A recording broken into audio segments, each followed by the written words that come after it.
you got a little one with special needs who is struggling with feeding, struggling with sitting, struggling with rolling or crawling, and struggling to hold their bottles or hold toys, that you feel like you just don't know where to begin to help your little one. Hi there, it's Neesha from My Favourite Physio.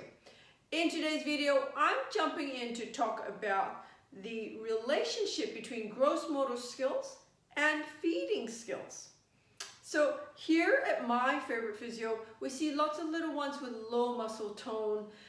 We see lots of little ones with complex needs who may struggle with feeding, who may struggle with their fine motor skills, will struggle with their gross motor skills, moving around and even just sitting up and holding their heads up.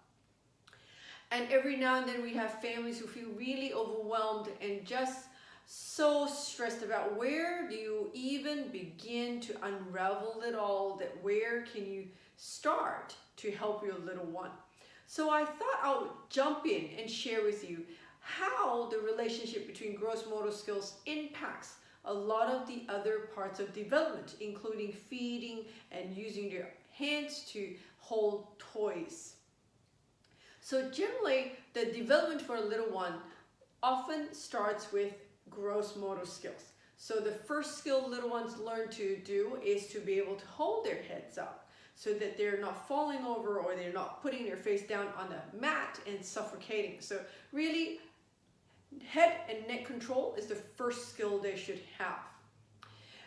Then working on that requires that you have good core strength so that you can be, propped on your shoulders and arms to be able to turn your head around.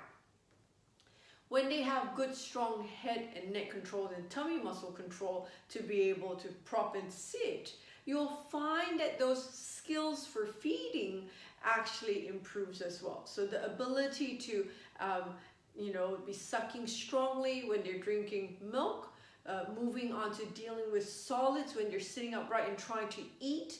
If you cannot sit upright because you don't have the tummy muscle strength or the back muscle strength to hold yourself upright, then it's very hard to be trying to eat and not drop your head and swallow at the same time, trying not to fall over.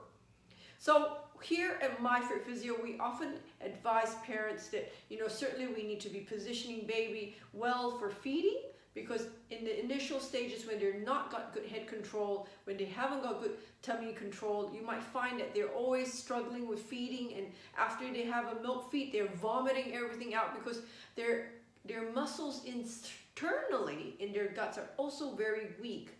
So as you work on core muscle strength with your physiotherapist to get your child moving and holding their heads better, you will find that they're able to suck, swallow, feed better, hold the food down in their tummy muscles better because their sphincter in the stomach muscle is actually tighter, stopping all that vomiting. When they can sit well, you'll find they're able to use their hands better, they'll be able to hold their bottle, they'll be able to hold and pick up toys. So really with children's development, very often the first skill is gross motor skills that has to come along first. So if you've got a little one and you feel that they're really struggling in many areas of their development, the first area you should really be looking at that will help all the other areas is gross motor skills. That means you should be looking for a pediatric physiotherapist who can help your little one. Now, if you would like to speak to one of our expert pediatric physiotherapists, the number to ring here at My Favourite Physio is 02-9790-4233. And if you know somebody out there in your world who's got a little one with low muscle tone or complex needs, and they're just feeling a little bit overwhelmed about where do you even begin to help your little one, why don't you like and share this video with them? Until next time, have a great day. Bye.